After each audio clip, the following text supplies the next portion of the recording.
The high backhand, maybe the most difficult shot in all of tennis. No one ever has been quoted as saying, you know what I like? High backhand. So let's talk about today how to deal with these backhands, these high balls to the backhand. And whether you have a two-hander or a one-hander, this advice is for you.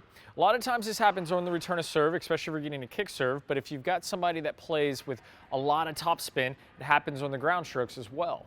No, ideally you would just take it on the rise, but with today's game, the powerful rackets, the super spinny strings, that's not always the case. You don't always have the ability to take it on the rise, especially on a return of serve where the ball is bouncing in the service box. And this holds true with the ground strokes as well. If you look at Rafa's trajectory, a lot of times he's just hitting it beyond the service line, which means that, you know, obviously Federer, the one-handers of the world that struggled with it, can't just play that far up into the line. They've got to have the ability to take a high backhand.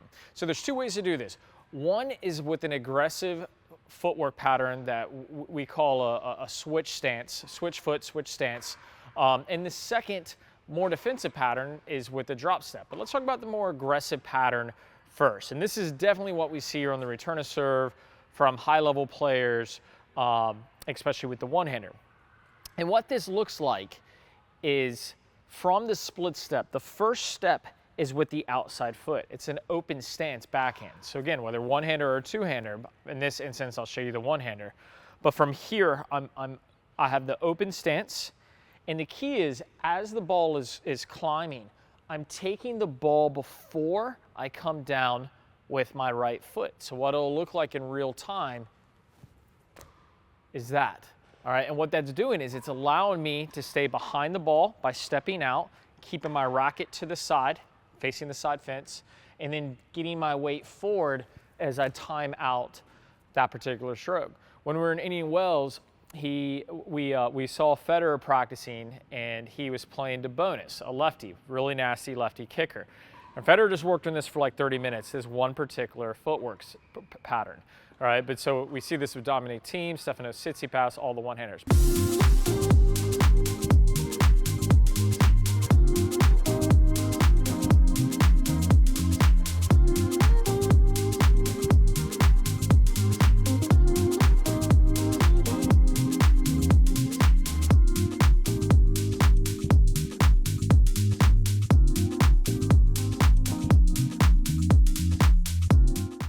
But it's also something that we see with the two-handers as well. Now, they'll also have that same footwork pattern, just with the two hands, and then working through the stroke. Now, what the two-handers have as well is something a little bit different, to where they can almost kind of scissor kick it, to where they're raising their outside leg up and then working through the stroke. So they're going, right? And that's keeping the weight forward as well. That's really advanced. I think it's really tough. This was definitely made popular by the likes of Leighton Hewitt, Marat Safin. We see Kyrgios and a number of other players, Ben Shelton, using it today. But again, that footwork pattern is just climbing up with the outside leg. And then as they work forward, they're straightening that leg out to get the weight back forward. I would work with the switch stance first. I think it's easier to time. Now let's talk about the most accessible version of defending the high backhand. And this is actually going to be giving yourself space. I think a lot of times when we think, you know, when we're being attacked with these high, heavy, loopy backhands, it's like, all right, well, I've got to just fight to take it early, or I've got to go all the way back, right? So like if I'm trying to go all the way back here, what ends up happening is I'm just giving up court position. I can do this temporarily, but I can't just play this far away from the baseline, especially as, you know, you see the Team Zavir of US Open final where they're playing, you know, 15 feet from the baseline. Let's not do that, all right? Instead, play aggressive with your position, because not every ball is going to be high to the backhand. You still want to optimize the forehand. And from here, from the split step, as the ball is coming in and you see it being a high kicker or maybe a high topspin backhand, then from here, use a drop step to get behind the ball. And from here, fight to get the weight back forward. All right, we see the likes of Fabio Fognini, Tommy Haas, so a two-hander and a one-hander, using this a ton. So again, from here, the split step, they're dropping behind the ball, and then as they're working forward, they're playing up on the stroke. Sometimes you'd even see Fognini take this drop step and play off this back foot where he'd play from here and give up the position. Ideally, you're moving forward if you can, but regardless of where your weight takes you, you've got to recover back up to the court. I think especially on the return of serve, this is a really easy one to implement that's going to give yourself time, right?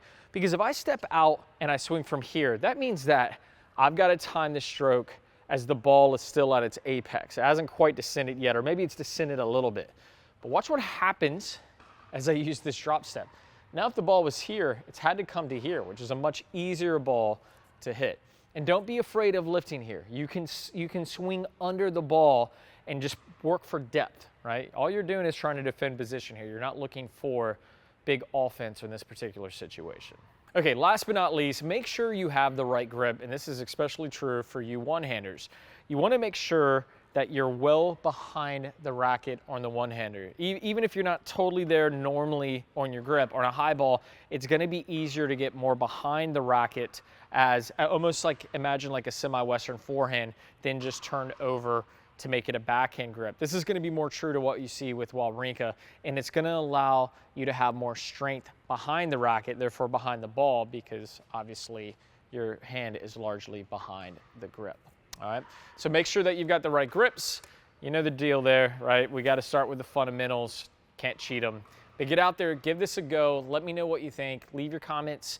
Leave your thoughts in the comment section, and maybe share it with a friend. This would help a ton. You know, somebody's struggling with their backhand, especially with high balls.